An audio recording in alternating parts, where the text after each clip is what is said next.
Hi, everybody. I just need to get my Instagram set up and then we'll be good to go. Give me 1 second. I don't know why this website is always so slow. There you are. Here we go. All right, everybody. Welcome to Crushing Doubts Q&A, Thursdays at 6 p.m. Eastern, 3 p.m. Pacific. I'm really glad to be here to talk with you about mind-body issues, as we always do. I'm sorry, I just had a little glitch on the system I needed to get rid of. It was bothering me. So it's really good to see you all. As usual, I just want to talk about, and this is especially for people who are joining us for the first time, what we're doing here. So, of course, we are here talking about mind-body symptoms. What are mind-body symptoms? That means they are physical experiences, actual physical changes in the body of all different types that are caused by mental process. And that can be your thoughts or your feelings. So a lot of times in the mind-body community, there's a lot of talk about how feelings affect what happens in our body, but our thoughts also change what goes on. And anything that changes what goes on in the brain can change what goes on in the body. So we're going to be talking about all kinds of different symptoms that go on for that reason, how to understand them, how to be clear on why you can get rid of them, and how to get control of them. And of course, that will relate to the system that I've developed to do so. So I'll get into that in a little bit. I want to say hi to some people, and then I will talk about why I do these Q&As and what my history is and all that. Darjoy Perk, thanks for joining us here. Maggie Sterling Coaching, thanks for joining us here. Catherine Toomer, Sarah Rudo, and Rita, thanks for joining us here. Oh, it looks like Maggie Sterling knows Rita. So, Maggie, I'm glad we're connecting finally. Rita's an old friend of mine and sounds like she is of yours as well. Linda Borelli, thanks for joining us on Instagram as well. Lynn Slavensky says, hi, Dan and everyone. This is on YouTube. And Patricia, Patty, I almost called her Patricia. Patty, I know your name. She says, hi, Lynn. I know you're saying hi to me too. So good to see you here. So let's talk about why I do these Q&As. First of all, why do I do what I do in general? Well, it was over 20 years ago now. It was in 2003 that I developed terrible, crippling back pain that lasted for 8 years, and I never had any relief from it at any point in time. No day, no minute of the day. It just was not relenting at all, and I wasn't getting answers. And at the time, I didn't understand anything about this. I didn't know about Dr. Sarno. I knew a little bit about the idea of psychosomatic thinking, that you could have some kind of physical response for mental reasons, but I wasn't too keen on the idea. It's made me feel like I was making them myself, or that it was in my head. That's not true. What it really is it starts in your head and it becomes very real in the body. So it's from the head, not in the head, from your head. And when I resolved this, it was because I discovered the works of Dr. John Sarno. A chiropractor I was working with recommended it to me. And as I checked it out, I was very, very pleasantly surprised. I was skeptical at first because I was like, well, I had, like many people, I was inundated with the typical medical understanding of it, that I must have had a herniated disc, or I had some kind of injury, or there was a structural problem. And when I started reading Sarno and it started making sense, it was incredibly relieving to me that this very, very well-trained medical doctor was telling me that there was a reason for why this was happening. And not only that, there was hope, because there was a way to reverse it. So I started looking into it more. And one of the reasons I do these Q&As is that I found, even with Sarno's information, I just had a lot of questions and I needed to get those answered. So what I did actually is work with a guy named Eric Sherman, who had trained under Dr. Sarno. And I sat down with him and I just asked him tons and tons of questions. And every time he answered a question that made sense to me, I felt better. Well, that's what we're here to do. Crushing Doubt is all about getting answers to the things we need to know that it is mind-body symptoms, that we can get better, and also how to do it. Now, let me get a little bit into my system. I developed over time, once I discovered Sarno and figured out some of the basics of it and kept exploring what was working for me, I developed something that eventually would become the column system. Now, the column system derives its name from the fact that when I started meeting with people after I was better, which after reading Sarno, I got better actually quite quickly, to my surprise. It took about 2 months to soak up the information. And then once it really hit, 3 days later, I was fine, which is, it's one of those book cures. So as I was thinking about it, I came to see that actually symptoms come from 3 different reasons. And emotions is only part of it. In the mind body community, they talk about emotions a lot, and emotions can cause symptoms, but they're not the only cause. Your thinking can cause symptoms, and so can your relationship with yourself.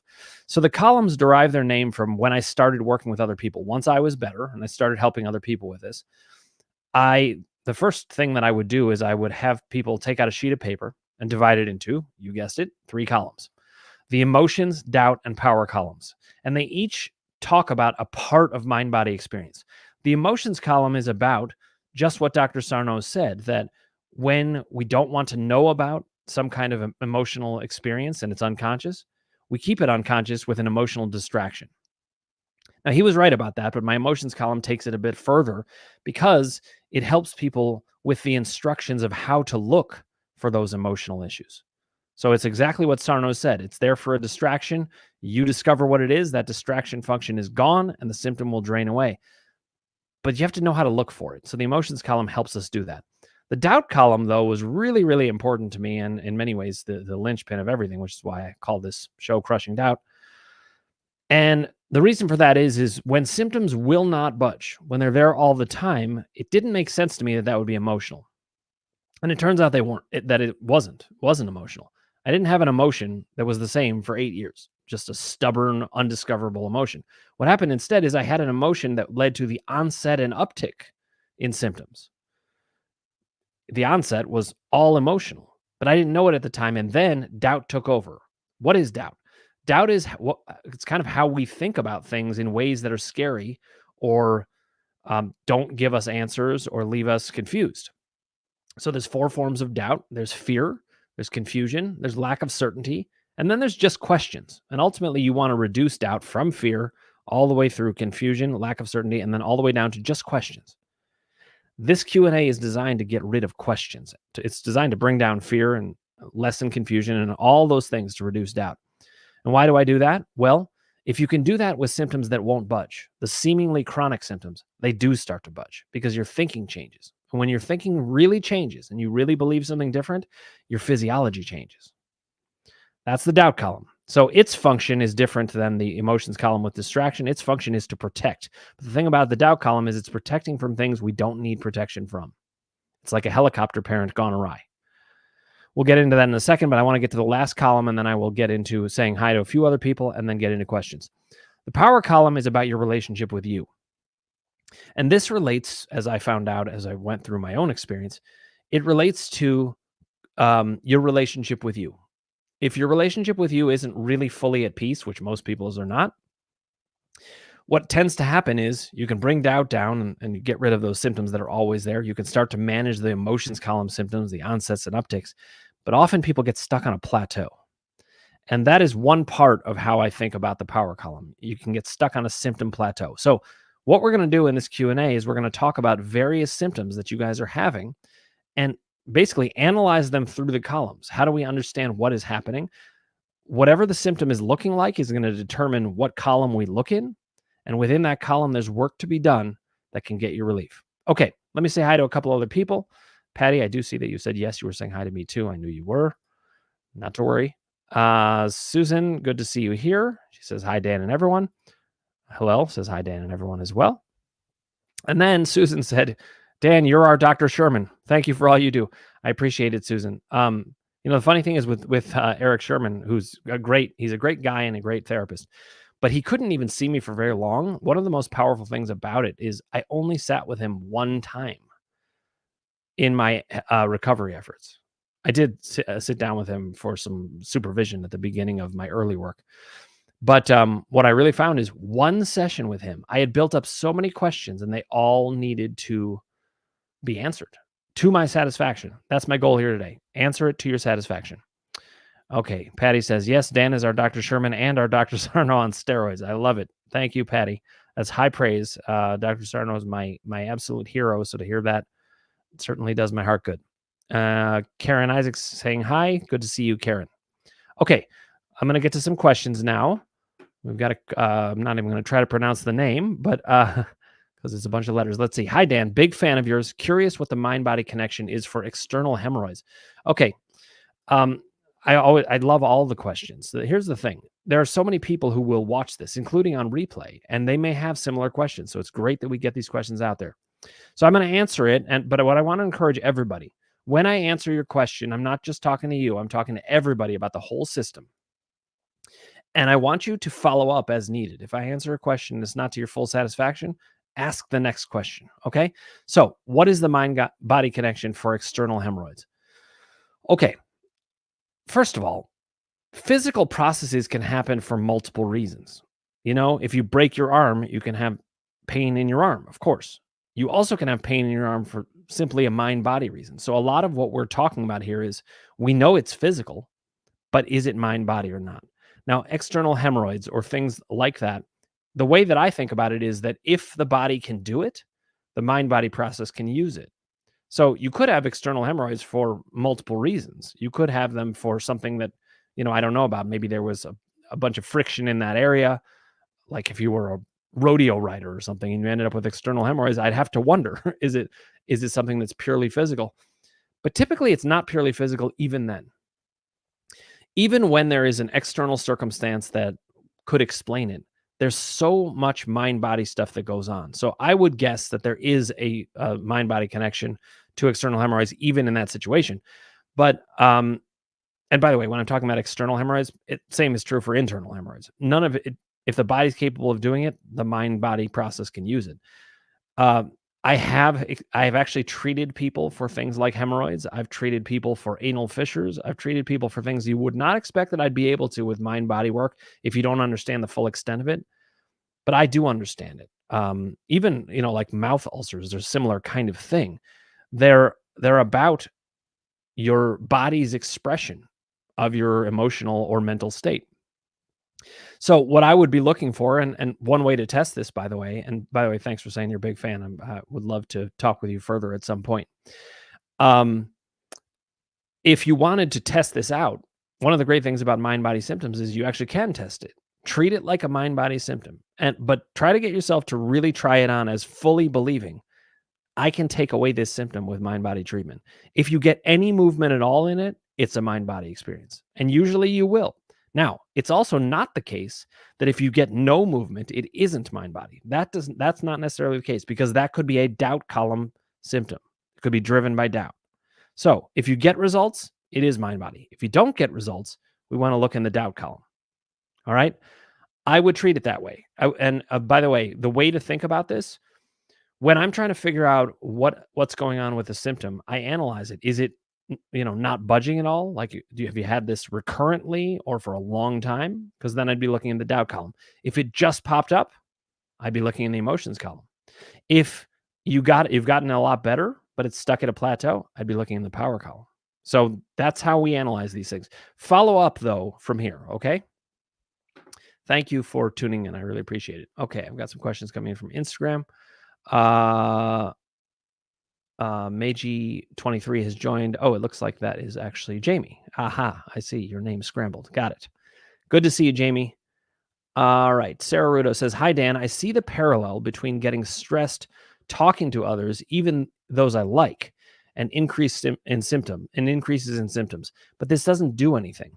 I know I'm still working on doubt as well as shifting. But just not sure what to do, considering the doubt still arises, considering the non-mind-body diagnosis by mind-body MDs. Let me see if you say a bit more. The pressure in the system from the autonomic nervous system being turbocharged can create hemorrhoids through carrying tension in that area, as well as increasing the blood pressure in that area. Okay, so Sarah's actually answering the other question that I was answering. And Sarah works in medicine, so she knows even better than I do about the specifics of that. So thank you for weighing in about that, Sarah. Now let me jump back to your question. You're saying you see the parallel with getting stressed when you're talking to others, but seeing that parallel doesn't do anything. So here's what I'd want you to do. There's a couple of different things you can do within the emotions column. If you're seeing an onset or an uptick, which is an emotions column symptom, and you're not getting results, what it usually means is that you're not getting the specific understanding enough. I don't mean that critically. I mean it supportively and hopefully helpfully. We want to get at the specifics. So when people say they're stressed about something, it's a good example of that. You can feel stress pretty easily. What we're not as good at is understanding why we're stressed specifically. we're pretty good at understanding the ballpark reason we're stressed. I'm stressed talking to this person. But I'm just going to give an example, Sarah. I'm not saying any of this is true or accurate for you, but as an example for you and everybody, it could be that you're stressed because you're thinking, I wonder what they're thinking about me. It could be that you're stressed because actually you really maybe you're more of an introvert and you gain more energy when you're on your own and they're actually feeling like they're invading you. Or maybe it's the particular person that's bothering you in some way. These are 3 out of thousands of different things that could be the stressor. And so I want to encourage you, if you're not getting results with emotions column symptom work, try to get even more specific. And the more you get to know those emotional themes, the better off you'll be in addressing that. There is one other thing that I can think of that may be playing a role, though. And really, when I think about it, actually, you could say any of the 3 columns can always be playing a role. So you're not getting results that could make your doubt go up. So check in about that. I don't think it's the main thing going on, but just be aware of it and see, has doubt gone up as I'm, working at this and not getting the results that I'm hoping? Check in on that. You can also do the emotions column thing that I talk about getting more specific. But in the power column, there's a third potential option. There's always 3 options to look at. There's only 3 columns and they do great things. And in the power column, it could be that you're aware of the emotional situation. But the power column, this is especially true if it's kind of low level symptoms, but hovering. That's a power column kind of experience. And you would want to start looking into, how are you wanting this to be different in your life with you? It could be that your symptoms are saying, okay, you've got this emotional flare up, but it keeps happening. And it's like our symptoms are saying to us, I want you to address this. So we also should look at power and see what's happening in those situations. For example, again, this total example, Sarah, I'm not saying it applies to you, but it could be that as you're talking to people, you're finding, they don't really listen so well. People often don't listen so well. And maybe that brings back all kinds of feelings about other people who haven't listened to you so well. And maybe you feel not powerful because you're not being listened to. And then we'd want to make an adjustment so that you can be heard. Again, I'm carrying out an entire example that came from my mind. I'm not saying it applies to you, but these are the examples. So back to you, Sarah. Look at those 3 columns and note there's things to do in each. Now, I want you to follow up and tell me if there's anything more you need from that, or if there's just a follow-up comment or question that comes from it. Okay? Let's see. Catherine Toomer says, hi, Dr. Dan. So glad you are here today and always. Nice to be with everybody. I found out today that I have high enough cholesterol and coronary calcium score to make it recommended for me to go on a statin drug. I know many people do and stay strong and happy. It felt devastating to me. I'm sorry, Catherine. We can get that to a different place, but I hear you. Probably because I need more info. And also because I suspect there are non-medical ways of working on this, but deep down is probably the reminder that our human lives on Earth don't last forever. So death will eventually happen. It's the first time I have to go on what may be a lifetime drug for medical reasons. Whoa, I'm not sure there is a question. Maybe I just needed to say it. Meanwhile, I need all of you for reminding me to trust myself and to not doubt that I can really get beyond my OCD-ish mind-body symptoms. I'm at a relatively low ebb of trust, but still wonderful moments of breakthrough. Thank you all. Thank you, Dan. Okay. Thank you for sharing all of that, Catherine. I'm going to jump back. You said, I don't know if there's a question in there, but I think in many ways, as you go through this system and you get used to thinking in the columns way, a lot of times you're not necessarily going to have a question. You're more going to talk it through yourself. And that's kind of what happened here. And I think you nailed it. And here's why. What you were noting, there's all kinds of different emotional experiences you can have, but the reason we have symptoms tends to relate to the biggest things. And so I think you got right to it, which is it's a reminder that our human lives on Earth don't last forever. Mortality, when you're not sure where to look, mortality is often a major, major reason for symptoms. It's probably the major reason for symptoms. It's the thing we're most upset about. It makes sense. And so it makes sense to me that you're getting this news and you're thinking, oh my God, now I'm going to have to be on this medication all this time. And it feels like it signals something about aging and mortality, and boom, there's the symptom. But One thing I do want to encourage you, even though you didn't ask this question, it's lingering in the background. Doubt comes in many forms. And one of the forms that it comes in is hopelessness. And so it tries to get you, or even depression for that matter. So it's trying to get you to feel down and that you can't do this. And you even said you're at a kind of ebb. That's actually what that's about. So what I want to encourage you is, in a way, this is a doubt flare up. And it even could be a what I call a trauma activation, which trauma activation is like the strongest form of doubt. It comes and it makes you feel like everything is lost. And that's not true. It's not. I mean, if you have to be on this medication, we can find a way to still have you live powerfully and not have it feel so bad. And there may be other ways to treat it as well. But what I can tell you is none of this stuff can actually stop you from living a powerful life.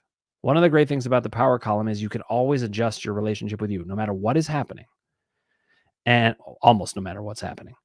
And that can really, I only say almost because there are extreme circumstances that make it tough. But even then, you're going to be able to adjust it at some point, just maybe not in that moment. So, Catherine, don't give in to doubt. Recognize power is something you can get more of. It's a big thing we've been working on. By the way, I'm going to talk a little bit about some of the things available on my website because they're great resources. But one of them is the Power Column group, which I just started this week. Just on Tuesday, we had a great successful start. Really fun to be able to hone in just on the Power Column, on core narratives, and that's the story of your core suffering self and how you can connect to who you really are and how you've suffered and what you need. But especially in the group, the idea of assessing for power and adjusting. And so anybody who's interested in checking that out, you can always email me, dan@crushingdoubt.org. But you can also check it out on the website, which is www.crushingdoubt.com. We can also go to .org, but .com is now the official one. So the other things that are on that website, which you can check out, if you really want to just know all about mind-body experience, including why different mind-body practitioners say different things, and you want that resolved, my teaching seminars are perfect for that. One thing that they do is they describe mind-body experience backwards and forwards and what everybody's saying and why, and make it understandable in one comprehensive system. And they also describe the columns and how they function. And you can order that. They're pre-recorded, so you can get that in the middle of the night. If you want to just start working on something, there it is. The next step usually, because what I found is I did these teaching seminars and then I found, oh, you know what? People need more help implementing the system. That's what my groups are for. And the groups have a similarity to this Q&A in terms of their format, because they really are people coming to me with questions and I have answers. But there are huge advantages to the group that we can't have here. And some of it is that we get so much further each time we sit with each other because I can ask a question. You can ask me a question, and we hone that conversation much more quickly and just get a lot further. There's also the support of the group. It's a very supportive group, great group of people, and you get to hear all kinds of things and see this. We're on a Zoom call together. It's not recorded. And the feel of it can be really supportive and help people grow quite a bit. So if you're interested in talking about the groups with me, you can email me, dan@crushingdoubt.org, or check it out on the website, which again is www.crushingdoubt.com. Those groups run Mondays at 5 p.m. Eastern, Wednesdays at 12 p.m. Eastern, and Fridays at 2 p.m. Eastern. The Power Column group is Tuesday at 2 p.m. Eastern. I try to offer times that work for people around the world. So lots of different resources. My book is going to be out in September. That will be another resource. And I just want you guys to have lots of resources to get you answers. So jumping back really quickly to you, Catherine, don't forget your power. And don't forget that your power can increase. And there's all kinds of ways to do it. You don't have to come to my groups either to do it. You can do it here. You can do it on your own. There's many ways to do it, but I'm here. All right. Ann Whitaker Butts, thanks for joining us here on Instagram. Please do let me know if you have any questions. Okay, over to you, Lynn Slavensky.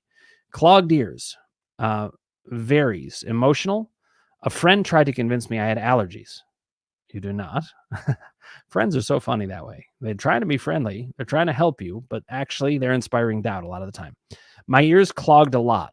So, okay, a friend tried to convince you had allergies. My ears clogged a lot. Told myself she had lots of allergies. Ears got better. Will monitor. Suggestions. Okay, so first of all, Ann Whitaker Butts, I see you said, good to be here. Thank you so much for joining us. Okay, Lynn, first of all, if symptoms change when you're talking to yourself, self-talk is a big part of this.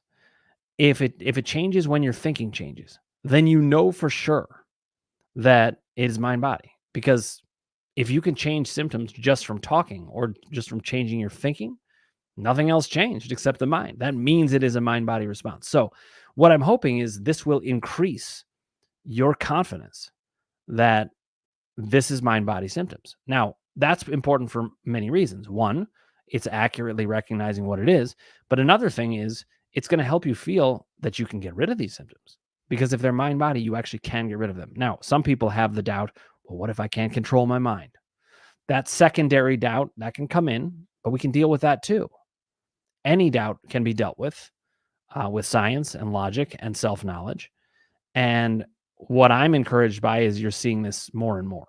Now, one thing, this is not just for Lynn, but for everybody. I've been working with Lynn on targeting one symptom at a time, and clogged ears is the one we're targeting. So we're making gains here. Now, what you just saw is your friend inspired some doubt in you temporarily. Your ears clogged. You reminded yourself she's the one with all the allergies. Your ears got better. Monitoring, great. You said suggestions. First of all, keep monitoring. Keep up doing what you're doing. And mostly you're going to want to increase the percentage that you believe in this. We talked about this last. I think it was about 80%. You were 80% sure that this was mind body. Well, actually, I think you were more sure that it was mind body. You were 80% sure that maybe you could control it, but only you would know what's accurate with that. We want to just keep bringing down doubt. And so you want to keep talking to yourself about this. Now, if you find that you're like driving yourself crazy with the conversations, you don't have to continue that conversation. All right. You're not, I don't want the columns or the work to become an added burden to you. But I just want to encourage you, keep on this. The longer you show yourself that this is a mind body issue and that it's reversible, the more control you get over things. And when you do this with one symptom, you're going to be able to do it with another. And eventually you'll be able to do it with all of them. Okay. Lynn, do let me know if that helps. I know sometimes people want like even more specific suggestions, but the good news is when I'm not giving you more specific suggestions, it's because you're already doing the right thing. Just keep working the columns. Do the work of each column when it's the time. So when there's an onset or an uptick, do that emotions column work. When you have a doubt, work against the doubt. And when there's something going on in power, assess for power and adjust. And sometimes bring in your core narratives. But there's not actually that much to do. There are 3 columns. I've simplified what to do there. And thankfully, it all works. So you're doing the right thing. Keep it up. Okay, Lynn, let me know if that makes sense to you. All right. Oh, you had an additional thing. I also told her I felt the cause was emotional. Felt good to tell her that. So that's great. So that probably would bring down your doubt because you know that you're going to back yourself up. But the main thing it did is increase your power. Okay? Great job. All right. Thanks for your response, Dr. Dan. It was helpful. That is good to hear. I see you do have another question. I'm going to get to that in a second. All right. Lynn says, thank you. Makes sense. Okay. I'll get to more questions in a second, but I want to make sure I don't miss questions. By the way, I got a lot of questions rolling in. So if I ever do miss a question, please ask it again. I don't want anyone to feel that I ignored them or that they somehow weren't important and I missed it. So I'm just scrolling back to see because you're all important to me. Let's see. Okay. Sarah has a follow-up. Do I just then feel the emotion? I like power best because that's when I feel the most positive about this process and getting through this. It's where I start to care a lot less about others' opinions or the symptoms themselves. I feel like it's because I feel stuck expressing myself fully or have a lot to say. All right. So the first thing I want to say is you can, you use yourself as a gauge. When you're really liking something in the system and it's really helping, just keep doing it. If it feels good and it's kind of maximizing one of your columns, do it. So Sarah, I think what you're saying, and this actually makes sense to me, is the power column is the one that just feels the best right now, but it makes sense to me in an extra way. And I wanted to say why. This is for Sarah, but it's for everybody. In the column system, the way it generally works, the first thing you have to do is bring down doubt. And you work to bring down doubt. And once you get it down enough, then you can look at the emotions. Then you can start to make sense of your emotional life and the onsets and upticks. Before that, doubt's obscuring it. But once you get both of those things done, everything flows towards power. And Sarah, what you're really saying is everything flows towards power with you because you've come this far. And I think that's right. Your doubt's down quite low overall. And you really know yourself pretty well in the emotional state. So the main work that remains to be done is power. And so it makes sense you would go and do that work. But here's the other thing. Power column work is the work that feels best anyway, because it is the work of alignment. Doubt's like cleaning up a toxic waste mess. And the emotions column, it's a little like cleaning up a mess. It's not toxic, but it's still like cleaning up a mess. Whereas power is more like building something. It feels so good. So you're onto something, Sarah. I would keep doing that. When you say, do I just then feel the emotion? No, I wouldn't do that.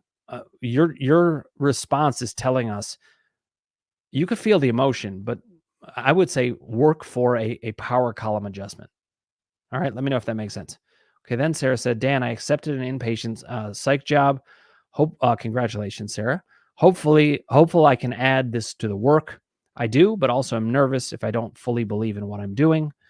I know a lot of these people have severe psychiatric issues where I do feel medicine is necessary, but also want to inspire healing too. Okay, so I just wanted to encourage you, Sarah, even though I know you probably already believe this and feel this yourself.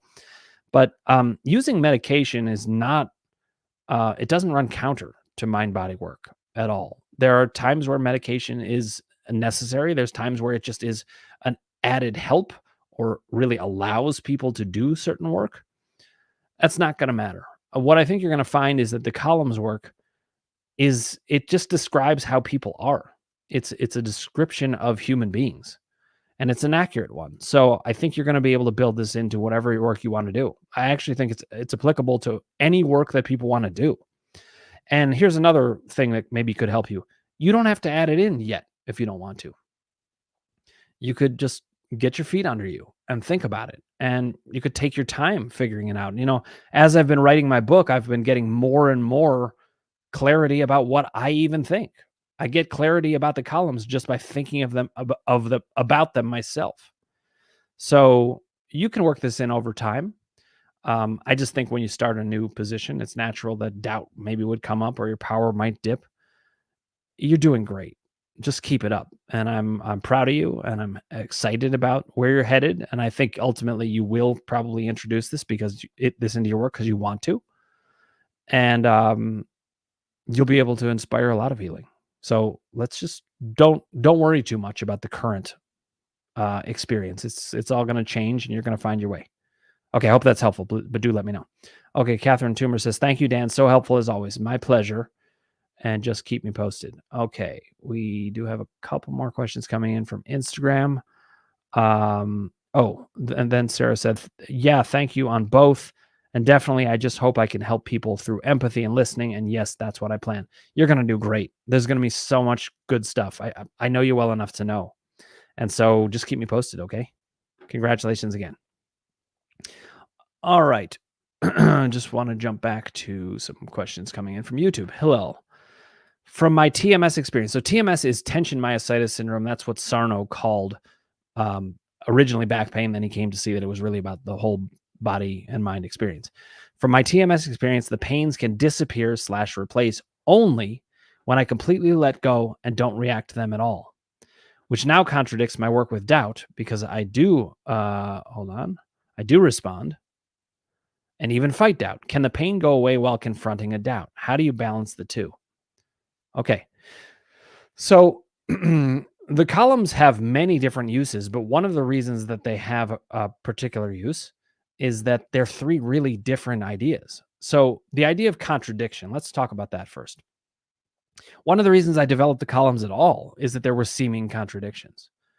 People would say, well, you've got to think emotionally. And then I'd be like, but when I'm having a strong emotion, the symptoms go up. So how does that help? Sometimes it would help. The awareness would make them go down. Sometimes being aware would make them go up. I'd be having it more. And what I found is the columns allow me to think in 3 different ways and to toggle between those ways of thinking. So I don't see this as a contradiction, actually. What I see it as is you've already found some success where symptoms can disappear or be replaced when you let go or don't react to them. That's one skill set. Now there's another skill set you're developing, which is fighting doubt. Now, I don't want you to think that it's going to stay the way it is now. What you may find is as you work at this, you're going to get more and more mastery over this. And then you may find that pains do disappear even when you do fight doubt. Here's another way of thinking about it, though, Hillel. Symptoms are there for one of 3 reasons at any given moment, and sometimes for more than one reason. They can work in multiple columns at once. So you could find that you're reducing doubt, but your power is actually also going down at that moment because you don't really fully believe in yourself yet. It could be that another doubt is taking over. So I don't think we have enough information to say how this is going to work. Instead, what I want you to do is just think about there are 3 columns, and each one is a tool that you can use. And I just want you to keep honing those tools. To me, this is doubt being really sneaky. It's saying to you, yeah, you're working at it, but look, symptoms really only go away when you totally let go. Guess what? That's doubt. It's lying to you. It's not true what you just said. And I don't mean that critically, I mean it supportively. Watch out for doubt. It's always trying to sneak something by you and get some kind of argument that makes it that this isn't going to work. Guess what? It will. There are 3 columns. They all work. We just got to keep working at it. All right, hello. Let's have you follow up with that as a starting point. Let me make sure you didn't say anything. You did say some other things. So, well, I'm going to get back to you on that, Hillel, but follow up as needed. Okay. Let's see. Darjoy Perk, good to see you here. From traumatic experiences with doctors, I'm afraid to even make an appointment or a checkup. How do I go to docs if I feel unheard or afraid? It seems like anxiety pills are their only suggestion. Okay, first of all, I want to validate something, and then I want to give you some suggestions. I want to validate that a lot of people are afraid to go to doctors, and guess what? It's not your fault. Doctors have given you lots of reasons to be afraid. They don't have great solutions a lot of the time. They often have very bad bedside manners. They typically raise doubts. So there's lots of reasons to feel not very safe with doctors. Now I want to be encouraging about it, though. You can find doctors that are good. You just have to raise your standards about them. You have to go in with an agenda that they've got to meet your standards or they get the axe. They will not work with you. So this is what I did, actually. I did it with therapy, but I did it with medical doctors as well. Once I realized this, I raised the bar of what I'm willing to expect. And by the way, I'm also very direct about it with doctors. I'll go in and I'll say, listen, I am a mind-body expert. I believe that a huge amount of my symptoms are physical. And if you can't get on board with that, you're not the right doctor for me. I want to hear from you about it. I want to have a real conversation.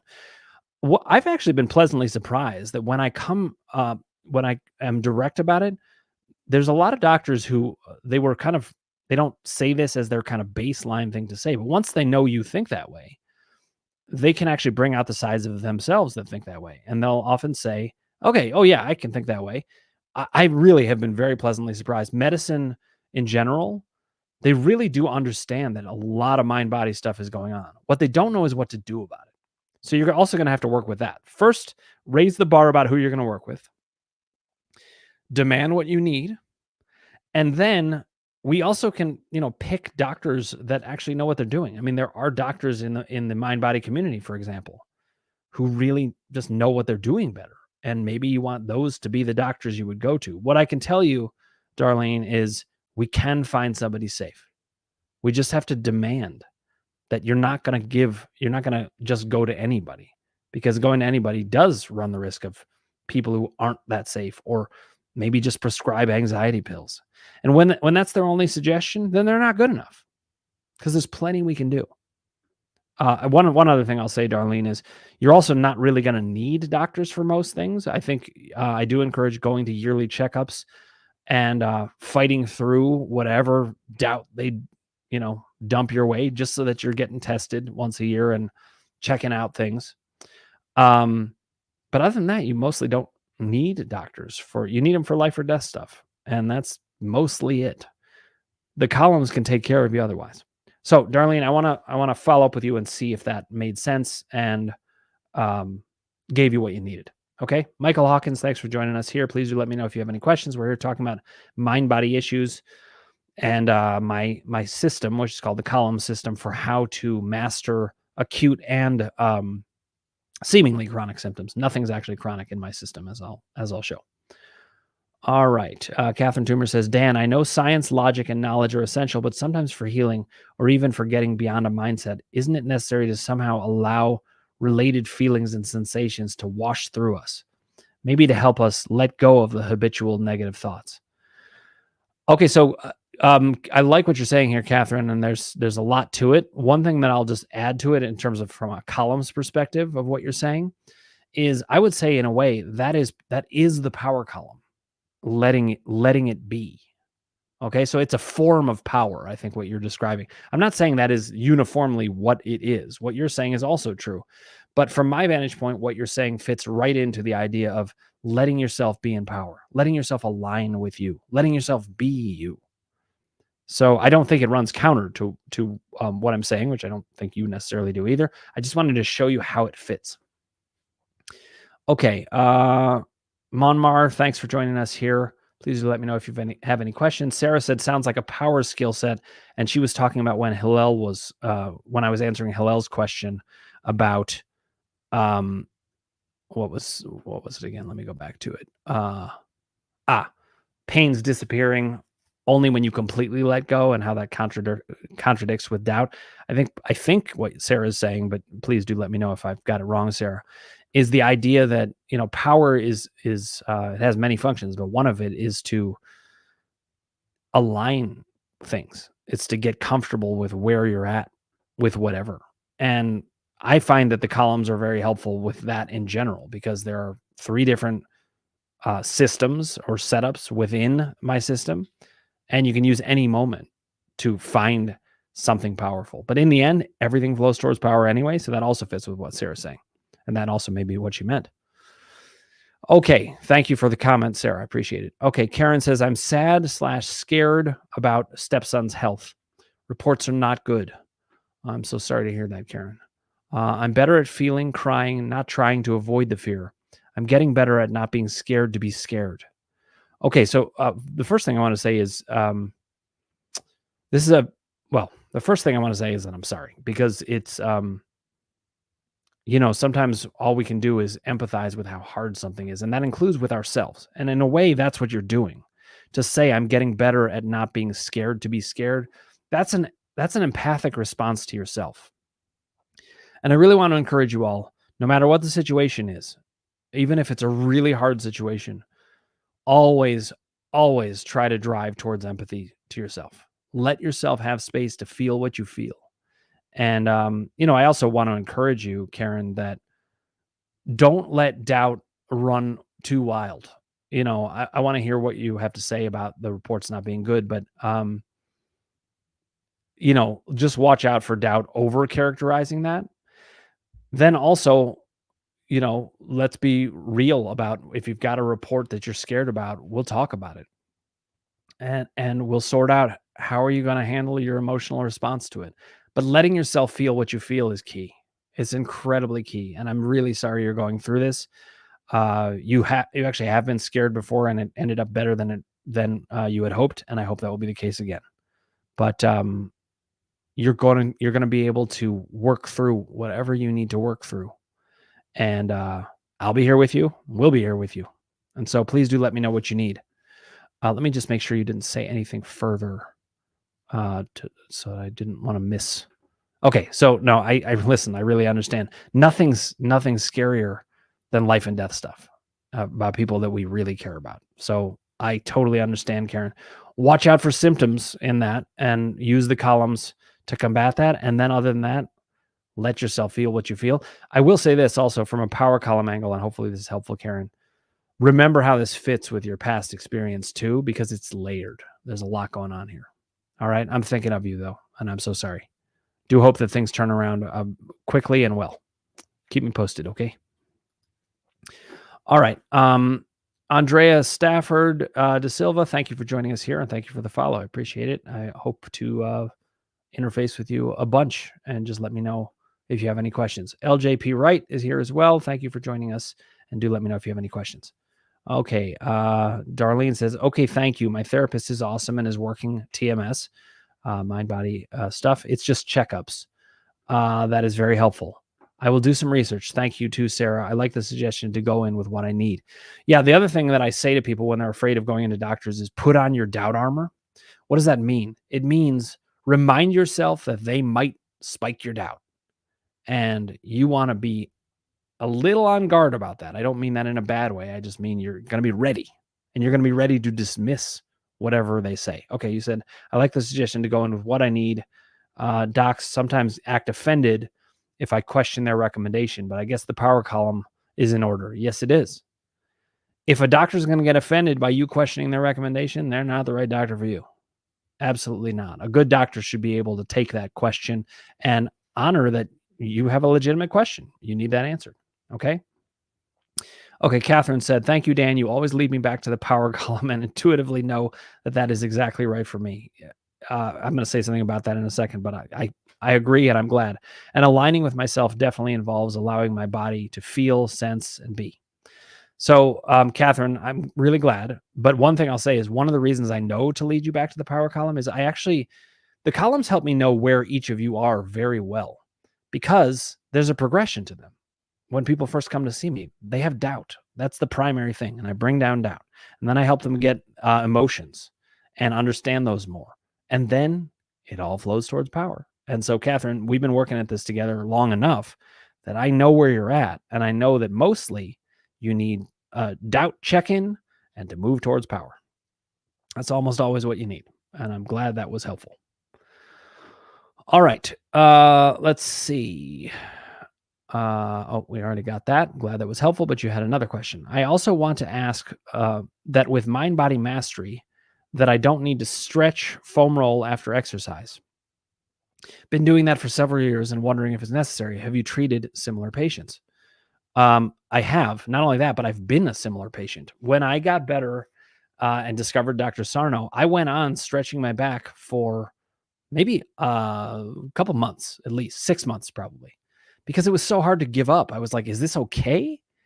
I don't know if I can do that. Is it going to be dangerous? And so what I want to encourage you is, I've helped people with this kind of thing many times before. And when I say this kind of thing, I mean like giving up an exercise or starting a new one.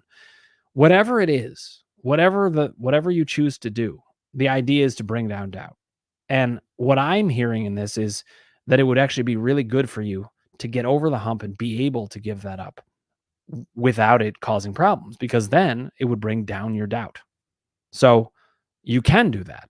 And I treat people with this all the time. It's one of the things I do in the doubt column is help people with physical mastery of these things, whether it is doing something they're scared to do or stopping doing something they think they have to do. In this case, you definitely do not need to stretch or foam roll. If you've gotten very far in mind body mastery, you're going to be able to give that up. But I do say this, if you're not sure about it, bring down your cognitive doubt first, and then we can deal with this, because that is what I call a doubt trigger. It is an activity that could make you, feel doubt. Okay, I hope that is helpful, but do let me know. Let me just check and make sure I'm not missing any questions. All right. Monmar says, is weakness a symptom we can work with? Yes, it is. Mostly one side leg weakness. Looking at when it pops up, but mostly it is random and constant. This is not about me, but a person I know. Thanks, Dan. I have worked with weakness many times and cured it. When I say cured it, I mean addressed the symptom and got it under control. If it was an emotions column symptom, I got rid of it.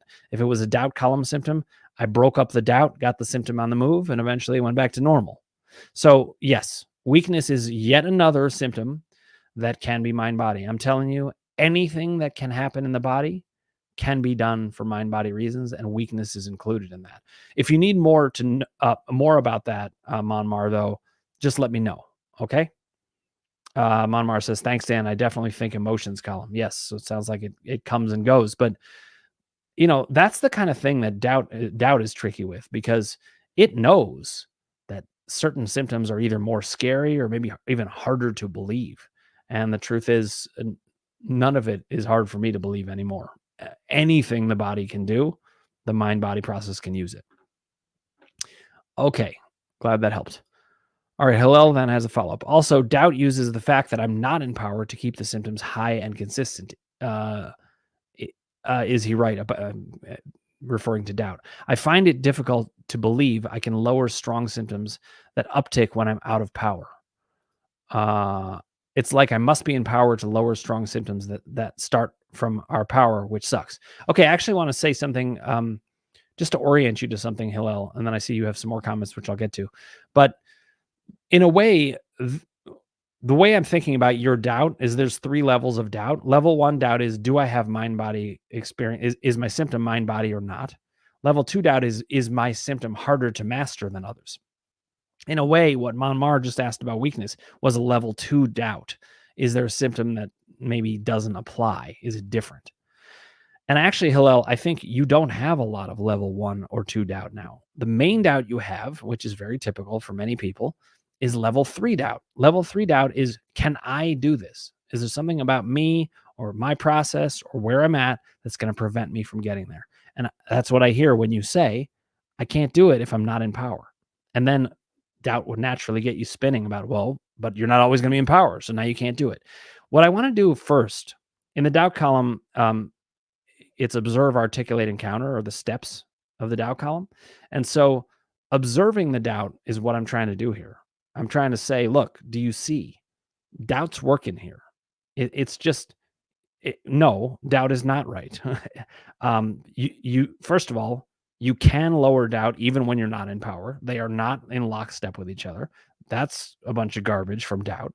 But then on top of it, the idea that you can't be in power very easily, that's also doubt. And so what I want to encourage you is, you're towards the beginning of the process of working on doubt.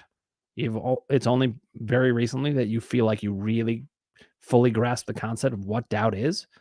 And I just want you to keep working at it. Let's keep exposing it, observe it, articulate it as well, put it into words, and then we'll keep countering. Okay, I hope that's helpful. Then Patty said, I agree with Dan, Sarah, you're going to be a great asset. Thanks for the supporting her, Patty, and I'm 100% sure of that. She did have a comment, though, on Instagram, so I want to make sure I catch that. Okay, Sarah said, I can almost promise if they are well-liked, they are going to appreciate the work you do and understand this to some level, especially if they have a bit of experience. The issue is that none of this is taught. I can't wait until it starts to get taught, Sarah. I think we both feel that same way. And I'm actually I'm editing the last chapter of the book, and a big part of it is this should be taught in all medical schools and at all hospitals and everywhere we go. And it should be taught from parents to kids. And that's a big part of my hope about the book, is that we will teach it so that people can appreciate it. But I thank you for the kind words, Sarah. And I agree with you. I think that what it's really going to take is that this is going to start to get taught, and it's already happening. Actually, there was just a conference in Israel that was that incorporated my work, and I did one of the videos there, and they're starting to teach it there. And so it's just the beginning. There's a lot. It's interesting. I say it's just the beginning, but actually Sarno was doing this a long time ago, but he wasn't getting the acceptance that he should have and deserved to get. And that's part of why I do what I do, to make sure that his legacy is, safe, and that he got done what he wanted to get done. Let's see. Hillel then said, actually, did we already answer that? The only time when the pain changed in real time for me is a few times with power work, but not with doubt. It's early in the process working on doubt, Hillel. Just wait until you really nail a doubt. It's going to change things. All right. Let's see. A follow-up. I see. But what argument can I use against this doubt? That's my experience, hundreds, if not thousands of times since I've started working on TMS, that it only goes away when I let go. By the way, just noting that the second question appears above is related to the first question. Yes. And then the follow-up is about the first question addressed. I see. Got it. The second question appears above. Okay, I'm going to try to answer it. Hillel, I may have gotten lost. You're mentioning something about a conference in Israel. Yeah, there was a conference actually at Hadassah. I think that's where it was. And but we can talk more about it, Hillel. But yes, there was a conference there at the end of June. And I don't know if you know Dr. Efrat Surqui, but she's fantastic. And she was the one who led it. Okay, back to your question. Let's see. So the argument you can use against doubt, you say, that's my experience. Hundreds, if not thousands of times since I've started working on TMS. Here's the one that's going to tear doubt in half, Hillel. You ready? None of that work that you did, none of that experience happened while you knew about what doubt was. None of it. You learned about doubt really probably about 10 days ago. So it's actually irrelevant data. I know it seems like it would be relevant because it's so consistent, but until you can say I've been working with doubt and I have this experience hundreds, if not thousands of times, then you could say something about it. And I mean that is good news. It's just like it's not relevant if you've now got a new system that you've never actually applied before. That data doesn't apply. Now, it doesn't matter what I think. It only matters what you think, but I want to hear from you about that. Okay. We're running a little low on time, and I'm going to try to get everything in here. Okay, a follow-up regarding stretching after exercising. How would we be able to tell the difference between a physical injury where stretching could be helpful versus mind-body symptom where it's not required? I'm going to give you my answer, but then I want you to follow up either today or another day, or just follow up with me by connecting with me. You can always email me, dan@crushingdoubt.org. The main thing that I would say is that this is something that a lot of people maybe wouldn't say, but the way that I think about it and the experiences that I've had, stretching basically isn't going to be needed for almost any physical injury. Maybe when you're rehabbing something, if you had like a really big injury, and especially if you hadn't been moving around normally for a while. But short of that, stretching really wouldn't be required. Once you're this far into things, you're not going to need stretching. I play basketball. I don't stretch after exercising. I don't stretch before either. I don't stretch before or after, and I'm completely fine. And this is full court basketball for 2.5 hours twice a week. No stretching whatsoever. So my answer to you is, based on my experience, you don't need to distinguish so much between the difference between physical injury and stuff like that, because physical injuries all heal, and they heal within the normal time frames. And other than that, you don't need to do anything. Your body's going to heal by itself. So hopefully that's a helpful answer to you, but I want you to follow up. It only matters what you think. Okay. All right. Susan says, I get worried when I exercise and I feel burning. I can't figure out why it's happening. I worry about having permanent problems. I believe this is doubt. This is definitely doubt, Susan, 100%. That's right. I forgot if Rod referred you. Of course you know her, but she's the one who put on the conference. Okay. So back to you, Susan.